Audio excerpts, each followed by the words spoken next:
Bismillahirrahmanirrahim. Assalamualaikum warahmatullahi wabarakatuh.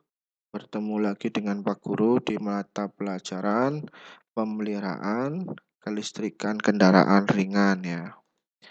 Di kelas 11 terutama ini. Untuk materinya itu masih di KD menerapkan cara perawatan sistem kelistrikan. Melanjutkan materi yang sebelumnya. Nah, untuk materi hari ini adalah pemeriksaan dari komponen sistem kelistrikan. Diawali dengan pemeriksaan baterai ya. Yang diperiksa di baterai itu apa? Yang diperiksa itu adalah yang pertama memeriksa keretakan pada kotak baterai. Nah, kotak baterai ini ya diperiksa dari kotak baterai yang retak. Nah, caranya bagaimana? Yang pertama adalah matikan kunci kontak dan semua sistem kelistrikan. Kemudian lepas baterai dari kendaraan. Caranya bagaimana? Dengan melepas kabel negatif terlebih dahulu. Kemudian baru lepas positifnya. Berikutnya adalah periksa keadaan kotak baterai. Nah, ini ya, yang tadi. Jika terjadi kebocoran atau retak baterai perlu diganti. Jika elektrolit baterai terkena logam dapat menyebabkan kekaratan itu ya. Jadi ini diperiksa secara visual ya untuk casing baterainya. Apakah terjadi keretakan atau kebocoran atau tidak. Pemeriksaan baterai berikutnya itu adalah memeriksa terminal baterainya ini ya. Ini terminal baterai nih. Terminal baterai positif dan terminal baterai negatif. Periksa keadaan terminal baterai secara visual ya. Jadi di sini dilihat. Jika terdapat kerak, maka bersihkan dengan air panas, kemudian sikat. Beri gres, kemudian periksa kekencangan terminal baterai. Jika terlonggar, dapat disebabkan karena keausan terminal yang tidak merata, sehingga perlu dilakukan pengamplasan. Jadi ketika ini terminal baterainya longgar, diratakan dulu baru dipasang, kemudian dikencangkan. Kemudian pada saat membersihkan juga supaya lebih maksimal ya, itu harus disiram menggunakan air panas. Pemeriksaan baterai berikutnya adalah pemeriksaan tegangan baterai menggunakan multitester ya. Yang pertama, pilih selektor pada angka 50 desivol. Nah, nanti di sini pakainya 50 desivol, kemudian hubungkan probe multitester positif ke terminal positif baterai dan probe multitester negatif ke terminal negatif baterai. Ini yang merah positif baterai, yang hitam negatif baterai. Hasilnya itu minimum 12 volt. Kalau misalkan kurang dari 12 volt, maka untuk baterai itu wajib di charging atau diisi untuk tegangannya. Pemeriksaan berikutnya adalah keadaan volume baterai ya, terutama di elektrolitnya. Elektrolitnya dipastikan dulu dilihat. Dilihatnya di mana? Dilihatnya di sini. Ada upper dan ada lower. Ya, ketika terjadi kekurangan dari kapasitas atau jumlah volume baterainya, maka silahkan diisi untuk air suling. Jadi di sini itu tidak boleh melebihi batas upper dan tidak boleh kurang dari lower. Begitu. Kalau kurang harus diisi ulang dengan air suling. Nah, kemudian pemeriksaan berat jenis air baterai atau elektrolit baterai. Menggunakan apa? Menggunakan hidrometer ya. Hidrometer itu dengan berat jenisnya standar 1,25 sampai dengan 1,28. Ini pada suhu ruangan ya. 20 derajat Celcius. Sedangkan untuk perbedaan tiap selnya itu 0,025. Untuk pemeriksaan, nah, biar nanti tidak bingung pada hasil pemeriksaan, untuk lubang 1 itu adalah yang terminal positif begitu. Karena di sini nanti ada 6 ya, 6 lubang. Pemeriksaan komponen kelistrikan berikutnya itu adalah pemeriksaan fuse dan fusible link. Ini sama saja aslinya ini. Antara fuse dan fusible link circuit breaker ini sama saja, sama-sama dalam sistem pengaman kelistrikan. Nah, Pak Guru di sini memberikan dua gambar ya. Ini yang kiri ini gambar di fuse box-nya dan yang kanan ini dilepas untuk fuse-nya ya. Untuk fuse box kita bisa lakukan dengan mengukur tegangan yang masuk ke fuse. Nah, jadi dipastikan kunci kontaknya on, kemudian diukur salah satu fuse-nya ini ya.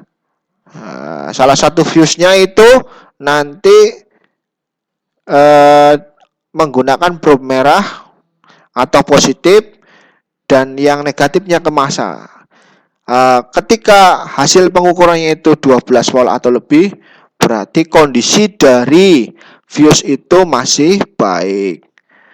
Kemudian cara berikutnya itu melepas. Nah, yang pasti kalau lepas bisa visual atau menggunakan multitester. Nah, selektornya ditaruh di ohm ya, pakai selektornya ohm. Kalau ini tadi pakai selektornya volt yang 50 DC ya. Oke, ini fuse-nya dilihat dengan visual dulu, kemudian diperiksa dengan menggunakan ohmmeter, selektornya di ohmmeter atau bisa juga di yang bunyi ya. Nah, jadi periksanya kalau misalkan di ohmmeter itu ada pergerakan. Kalau misalkan pakai multitester analog atau pakai bunyi berarti nanti bunyi tit begitu. Kalau bunyi atau jarum penunjuknya bergerak, maka bisa dikatakan fuse dalam kondisi baik. Kalau tidak bergerak jarumnya berarti fuse putus dan wajib diganti begitu ya. Di komponen berikutnya itu ada relay. Ya, relay. Relay itu terdiri dari terminal 86 dan 85. Itu dapatnya adalah arus. Kemudian terminal 30 dan terminal 87 itu menuju ke beban dan menuju ke baterai. Terdiri dari tiga jenis ya, terminal 4 kaki, terminal 3 kaki, dan terminal 5 kaki. Terminal 4 kaki itu ada dua, terminal 4 kaki normally open dan terminal 4 kaki normally close. Untuk pemeriksaan relay itu sendiri ya, kita bisa menggunakan tambahan media berupa baterai ya. Nah, di sini nanti 85 dengan 86 dihubungkan ke baterai. 85 menuju ke terminal positif baterai, 86 menuju ke massa atau terminal negatif baterai. Ketika sudah terhubung dengan terminal positif baterai dan terminal negatif baterai, nanti terminal 30 dan 87 relay itu akan terhubung. Biasanya akan menimbulkan bunyi tik begitu. Nah, kalau bunyi tik itu ada atau kedengeran berarti relay itu kondisinya masih baik. Atau dipastikan dengan multitester, selektornya di ohm atau selektornya di bass atau bunyi. Ketika 8586 dapat sumber baterai, terminal positif, terminal negatif, kemudian 30 dan 87-nya terdapat kontinuitas atau bunyi, maka relay itu bisa dikatakan masih baik. Sebaliknya kalau tidak ada bunyi, berarti relay itu sudah rusak. maka komponen relay itu wajib diganti begitu. Komponen berikutnya itu adalah flasher ya. Flasher itu merupakan komponen yang berfungsi untuk menghidupkan lampu terutama di lampu sen dan lampu hazard. Pemeriksaannya sama dengan fuse atau visible link. Di sini memeriksa kontinuitas karena cuma ada dua kaki ya. Ini yang pertama itu ada dua kaki.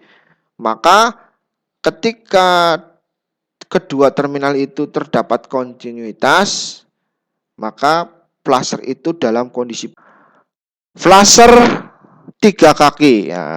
Beda dengan flasher yang dua kaki tadi, terminal positif negatifnya itu bisa bebas.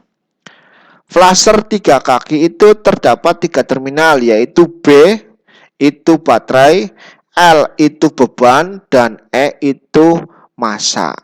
Nah, pemeriksaannya bagaimana? Masih menggunakan ohmmeter ya.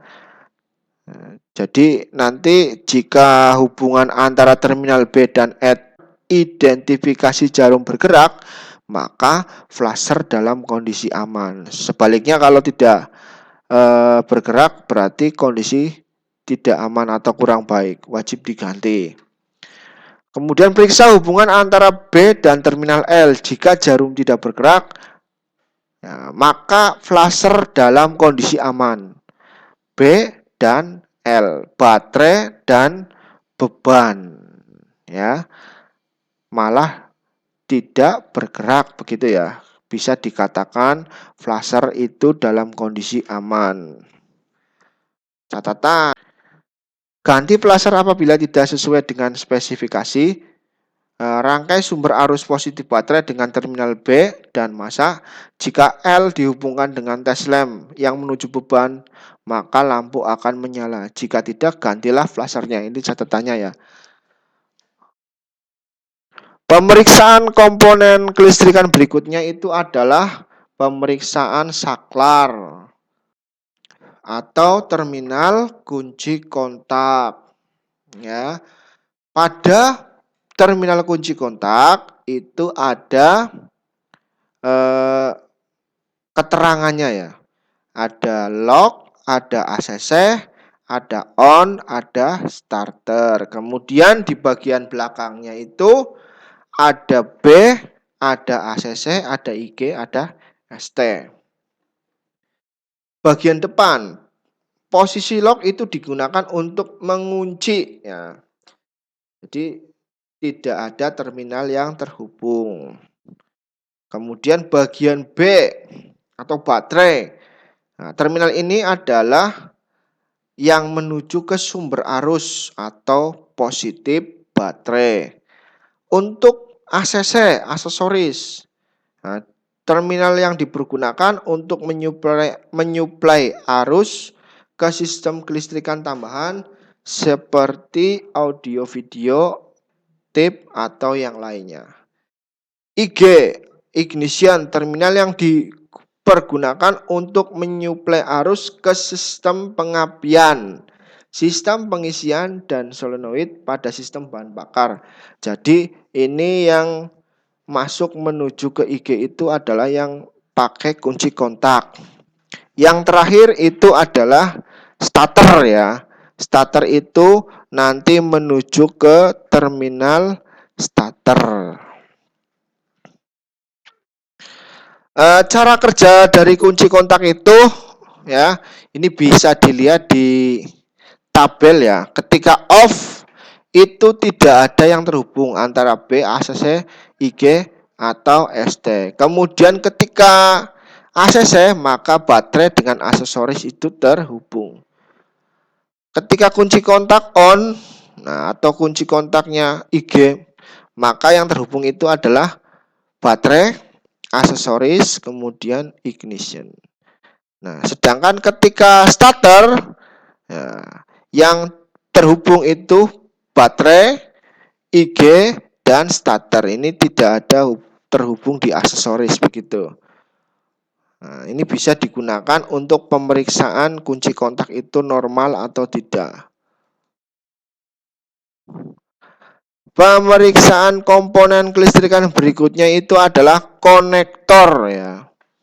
Nah, konektor itu perempuan dan laki-laki ya. Biasanya terdapat nok itu supaya pemasangannya tepat.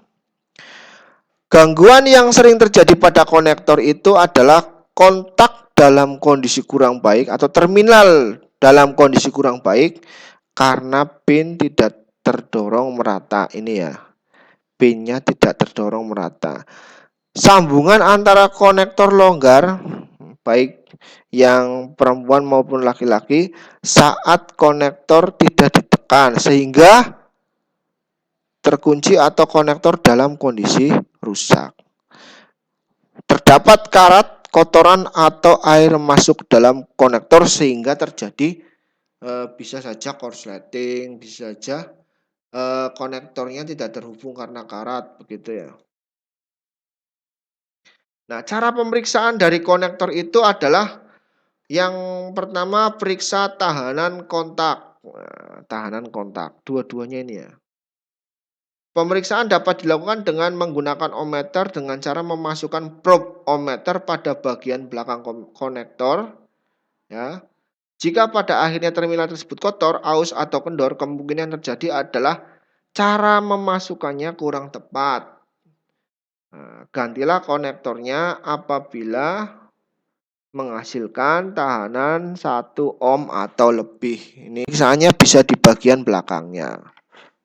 Memakai probe merah dan probe hitam. Selektornya di ohmmeter. Kemudian periksa kekuatan jepitan ya. Periksa kekuatan jepitan ini misalkan contohnya seperti ini. Antara yang laki dan perempuan ini terpasang dengan pas atau tidak. Nah, jika terlalu mudah konektor itu lepas maka perlu diganti atau bisa diperbaiki. Perbaikinya biasanya tinggal dicatut pakai tang supaya lebih rapat lagi ini. Kemudian yang terakhir periksa terhadap drop tegangan. Dapat dilakukan dengan menggunakan voltmeter dengan cara menghubungkan probe positif ke konektor yang terhubung dengan sumber arus dan probe negatif ke terminal negatif baterai. Ini ketika kita mau benar-benar memeriksa berarti menggunakan alat ukur berupa multitester. Nah, itu ya. Ini pemeriksaan pada komponen sistem kelistrikan. Ya, jadi itu nanti kalian bisa perhatikan lagi videonya. Kalau misalkan bingung, nanti tinggal ditanyakan ke Pak Guru ya. Sampai jumpa di pertemuan berikutnya. Jangan lupa kalian isi presensi ini. Nanti Pak Guru taruh di link deskripsi. Untuk pertemuan hari ini saya cukupkan. Assalamualaikum warahmatullahi wabarakatuh.